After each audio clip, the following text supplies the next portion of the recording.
Yo, what's up, swag gang? You already know what time it is, man. It's your boy Keanu, aka KL Swag, back here with a video, man. Look, you guys love when I react to Urinating Tree, the hockey. Hey, some of y'all new subscribers now. Hey, look, man, I'm gonna keep doing the hockey, Urinating Tree reactions, bro, because I see you guys enjoy it, man, so I'm gonna keep dropping them for you guys as well. And also I'm starting to learn a little hockey as well, but you guys let me know down below, man, about hockey and how it works and stuff like that, you guys, because this channel is all around. It's not just football. It's mainly football, but we all around sports. Like, we can do all sports, but you guys really enjoy Urinating Tree, and not just Urinating Tree, me reacting to, the hockey or whatever like that, because I really don't know what's going on. But anyways, man, this is the Haters Guide to the 2021 NHL East and Central Edition, man. Make sure you comment, subscribe, and let's just get into the reaction. Oh, yeah. It's been a fascinating year for hockey. Still, Let's get into it. Allowed in, but they're slowly being brought back into the fold. For obvious reasons, it's at limited capacity, but a very positive sign nonetheless. A good chunk of franchises in the East Division have had some semblance of fan representation off the ice. But how are they doing on it? Ooh. It's been a struggle for Beantown this season. I'm not gonna lie. Everything that should signify the last video, starting the year 10-1-2, looking like legit world beaters. I'm not gonna lie. The last video I was talking about, and I had said something about, I'll be good at goalie. I'll be one of the best goalies. I take that back, man. I saw a comment and they were saying that goalie is like the hardest, like, in hockey, bro. So yeah, I take that back. I would not be no damn goalie. The usual suspects are doing their thing. The core is strong. Team defense, particularly the penalty kill, has been suffocating. In a normal world, the Bruins would be near the top of their division, thinking bigger than hoping to make the playoffs. Yo, is the Bruins at the best in hockey? Stagnation is quite. I used to hear about them all the time. Losing 9 of 13 is a slap back to reality. COVID outbreaks and team issues have not been kind. It's been rough sledding. So why the sudden skepticism on them? The problem with Boston has been the same damn thing they've been dealing with for the past 5 or so years. They have no depth scoring. Trying to force goals out of their non-core players is like squeezing blood out of a boulder. There's just nothing there. Little of what they've done to try and fix it has worked.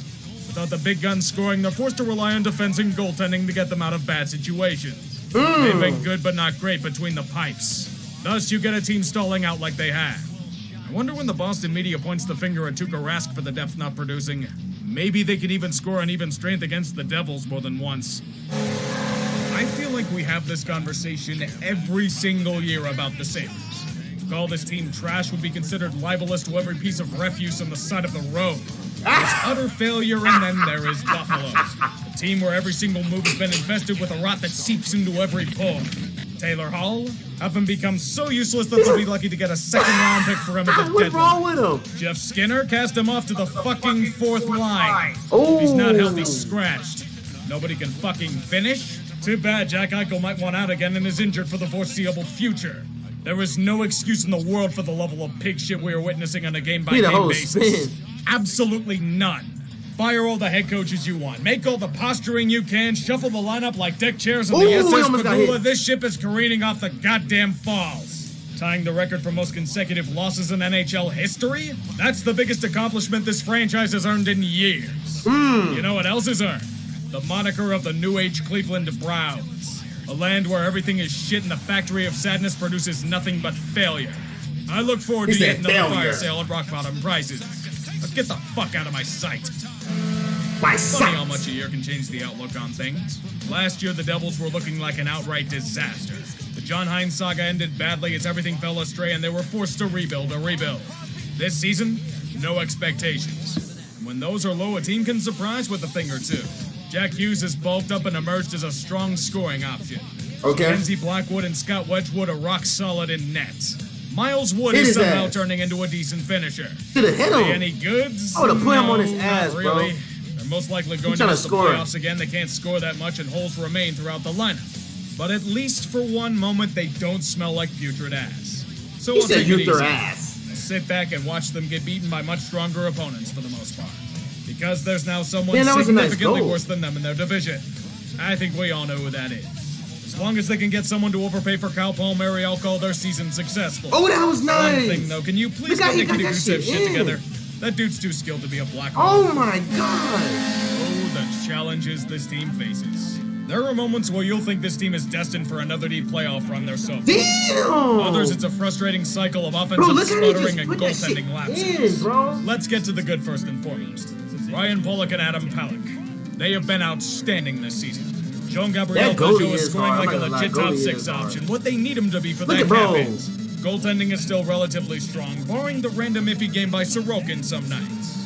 Even then, the hot and cold nature lies underneath. I ain't gonna lie, they made this shit look so easy. The power play will go from Onfuego to absolute zero in a month's time. How much do NHL players get paid, bro? Scoring spigot will suddenly run dry and compliment. Yo, do they get paid? The team's medal has been tested by injury. You guys let me know in the comments. Do they get paid big money? Oliver Wahlstrom's emergence helps a little bit, but that's a void in the locker room he can't replicate. Who's the highest paid hockey player? Times of turmoil are aplenty in this season of all my Rangers. A team yearning for playoff aspirations suffers through conflict and chaos alike as all eyes point towards Madison Square Garden. Back in the day they were. Cancer of Tony DeAngelo has metastasized throughout the locker room. His antics and criticism of team goaltending was the final straw. Before removing the tumor from the team, an American hero allegedly punched him in the face. God bless Chris Kreider. Russian expat Artemi Panarin has had some troubles of his own in the old motherland. Outspoken about his disliking of Putin, his former head coach spread allegations of the bread man hitting a girl at a bar 10 years ago. His family in danger, Panarin takes a leave of absence to deal with the Russian bullshit. Before Artemi returns from the absence, and as Zibanejad deals with an unprecedented slump, team defense is still a massive issue. A fringe playoff contender clings onto dear life as the tides of war surround them on all sides. Oh. Maybe in this time, David Quinn can figure out not to remain stubborn in player deployments. Will they snap out of it? Can they manage to score goals without having to play the Flyers? Hey. Growing pains and stagnation is aplenty on this season of All My Rangers. Stay tuned for the conclusion to this thrilling saga. Damn. Find a rental car at a That's great crazy. price with free cancellation. Book now. I'm still on that, bro. You were beating up that dude, bro. Hockey, they fight a lot. I think hockey is worse than football. I remember when the Flyers fan base had some shred of optimism about their team's future. I remember the joy they felt when talking about the youth, the resurgent goaltending, or Kevin Hayes scoring out of his mind. You remember when we all thought Philadelphia would take the next step towards cup contention? Boy, we were wrong about a lot of shit. The only explanations I have for the sheer aggression of the Flyers in many places are either off-ice turmoil or inept coaching. There is no way that a team with this much talent can just fall off a precipice in the span of months. What the fuck have you done with Provorov and Sanai? Why does Carter Hart look like he can't stop a beach ball most nights? Why do they make the New York Rangers look like the 80s Oilers? Explain, Flyers. This franchise needs to be taken into foster care because all I'm seeing is waste and rot. The defense is trash on top of trash and the goaltending isn't much better. Wasn't much better. Just sitting around breaking sticks because they can't overcome such a stench. Back to the drawing board, Philly. You fucked up somewhere. It'd be more than that. Fucking hell.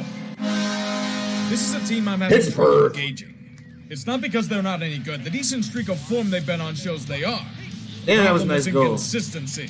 There were plenty of times throughout the year where they've been aggravating to watch. They play 5 to 10 minutes okay. Bailed out by the shootout. Let's see what he got. Oh, teammate. Goaltending will go from outright horrible to stopping everything in their path. Injuries have damaged a good chunk of the forward core, including Malkin. But once again, it feels as if a spark has been lit under their asses. They're getting good production from the bottom 6. They look damn good in this stretch. But my question is, how long will it last? I see what they're capable of, but will it be sustained? Constant fear that was Jim Rutherford doing something completely brash and vastly overpaying for deadline acquisitions again.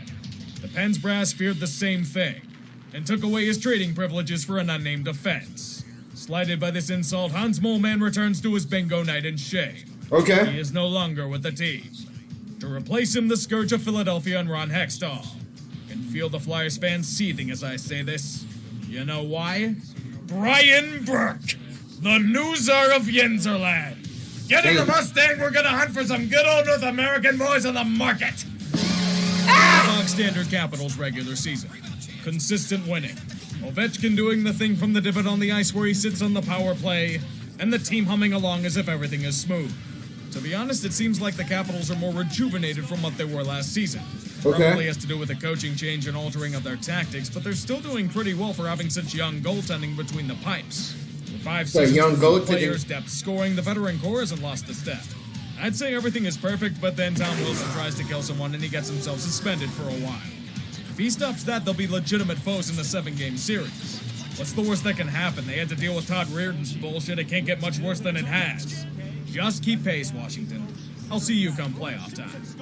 As for the Central Division, one adjective comes to mind. Top-heavy. There are the halves of the division and the have-nots that can only glare in envy. These are the haves and the Let's see what have-nots. these 8 teams have in store. Despite the talent on display, there were a few benchmarks that had to be checked before an emergence to the next echelon could be reached.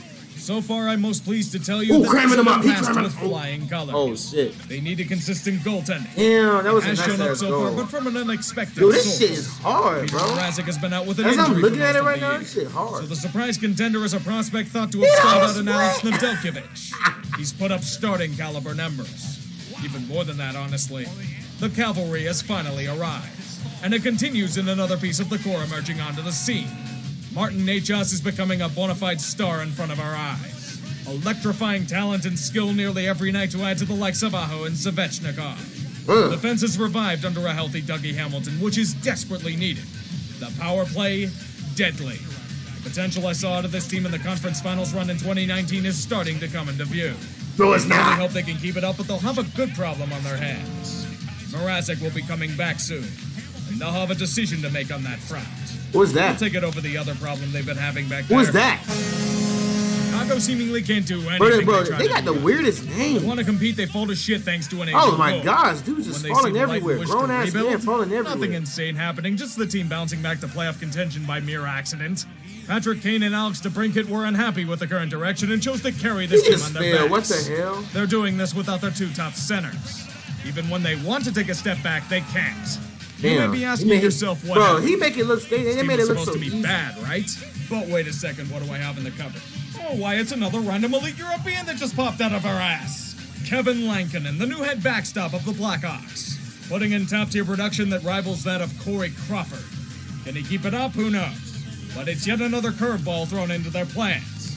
To be fair, the Blackhawks have started sputtering as of late, which means that this could be the end of their fairy tale run. It might be a flash in the pan, might be sustainable, but this next month will be telling. No, Chicago, you still aren't getting rid of Stan Bowman anytime soon. Stop asking. The Blue Jackets seem to be in a state of flux. They're a team still trying to figure out their identity with a core that's constantly shuffling. There have been big moments, but never enough to truly bring them to that next tier of team. This may be John Tortorella's last chance with the group. Recent events have made it tough to think he may have life left here. It all started with Damn. Pierre-Luc And that shit was Dubois, rumored packed, to one too. out of Columbus the first chance he got. Well, when games began to play, he responded to adversity by spewing out one of the laziest shifts I have ever seen out of a hockey player. Oh, really? Dude had given up. Torts was not the answer for him. He was punished with a trade to Winnipeg. What is this shit? Turn Jack Roslovic, returning home with a new contract and has been solid. Also Patrick Laine. Yes, the Patrick Laine. The guy with the Fortnite rumors and endless trade speculations. Him with Torts hasn't gone smoothly. Early on in his tenure, he was benched for his play. I'm sorry, Torts. Patrick Laine is never going to be good in the defensive zone. It's not just them. Seth Jones has taken a few steps back. Max Domi has been ineffective. Mikko Koivu fucked off after 5 games. Special teams has been lacking. Team as a whole is just... ugh. They may need a fresh face behind the bench to give them a new wrinkle. He said, ugh. Considering the NHL, it may happen sooner. Oh, he got put on his ass. Whose hard lemonade seltzer is this? Looks so crispy. Oh, he got fresh. put on his ass. Like who? Damn. Oh. Think. When you make it to a Stanley Cup or any championship round, you have to make it count. The issue is you can't expect to make it back there year after year. And what a textbook example of the post-final hangover is there than the Dallas Stars. I get it, they've had significant injuries to the core that have impacted their production. They also had that COVID outbreak before the year, but how does that explain the sudden regression to being unable to score with a damn? Pavelski and Hintz are dominating, but why the drought for Miro Heiskanen?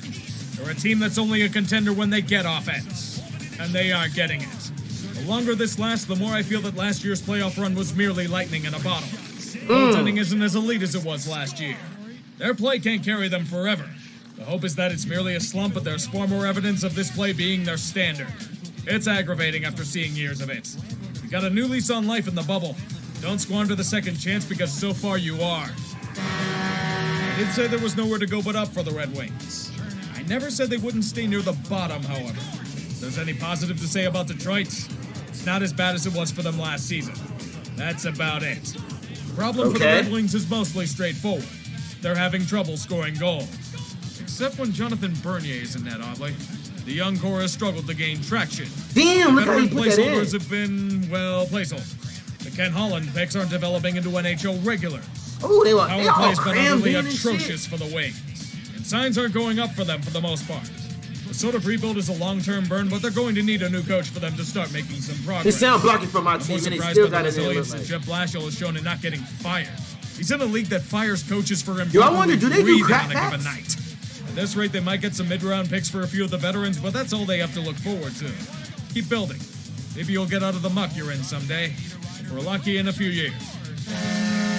Would you look at Oh, that? Florida Panthers. Florida finally got its shit together. It took way too long and there were far too many wrong turns taken over the years, but the team is back on track. The decision to attract elite coaching to the group has paid off. Fluidity and versatility are the name of the games here. Team depth has skyrocketed in terms of production. Thank you, Carter Verhaeghe, for your sudden boom into a top six forward. Enjoy your future payday. Patrick Hoingfist is the healthy net front presence they desperately needed. The usual suspects in Barkov and Huberdeau have been elite, but the key to improvement has been in net. And surprisingly, it really hasn't been Bobrovsky. It's from an unsung call-up by the name of Chris Drieger, playing like he's prime Luongo unlimited duty. The Central Division is cutthroat at the top, but the Panthers have answered the call at every occasion. Oh, he I juked think I his may be ass. overly optimistic about He ain't them got either. it in with his other What the teammates. hell's the catch? I was expecting more of a gradual decline, not a backbreaking Ooh, injury to a 12 core weeks, that's long as member. hell. Good fuck. That's long as I hell. want to see a future where all communities work together to uplift one another. Fuck. Copyrighted for that. I don't know if you could call this the worst case scenario or just a return to the original expectation. We all saw how much of an utter mess they were at the beginning of the year. The terrible power play, the sluggish starts to games, and then it somehow got worse from there. True. The majority of the team ended up with long-term injuries. And suddenly things started to click for them, playing with more confidence over the past month. The power play is no longer complete garbage. Who the hell knew that allowing the youth to take on a larger role would help inject the team with life? Tolvanen, Trennan, Olivier. It just works. Some of the They core said it snapping just out of their works. funks helps a bit as well, but I'm still skeptical about the long-term outlook. They've been on a 6-game winning streak, but the games have been against Dallas, Detroit, and a slumping Chicago. If I'm the Predators, I still try to sell off pieces at the deadline. It may seem odd, but it's the tough question they'll have to ask themselves. Can this team, in the current way it's constructed, make another deep cup run? Honestly, I think that answer's no. Considering the jobs are on the line, though, I can see some desperation moves being made at the deadline. Let's hope if they do, it doesn't damn them in the long term. Maybe more injuries to core He said it players doesn't will fix damn it for them.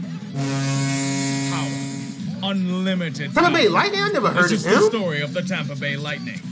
The cup didn't make them content, it galvanized them for more. Even without Kucherov, fuck it, they have a dynasty to forge. Andrei Vasilevsky is making his case for more hardware in the offseason as the big guns are ablazing and the depth keeps popping up like rabbits. The Lightning haven't skipped a beat, but as we all know, the regular season isn't the main challenge. That will come in the postseason, where they have the chance to defend their title and silence any more naysayers that think they don't have what it takes to repeat. Okay. I should know. I was one of them after that Columbus series. Yes, I will hang my head in shame. Put it next to the comments about Leon Draisaitl's contract a few years ago. I think I can talk about this game. Oh my god. Oh my gosh, man. Anyways, man, make sure you comment, subscribe. I love you guys. And you guys stay swagged up.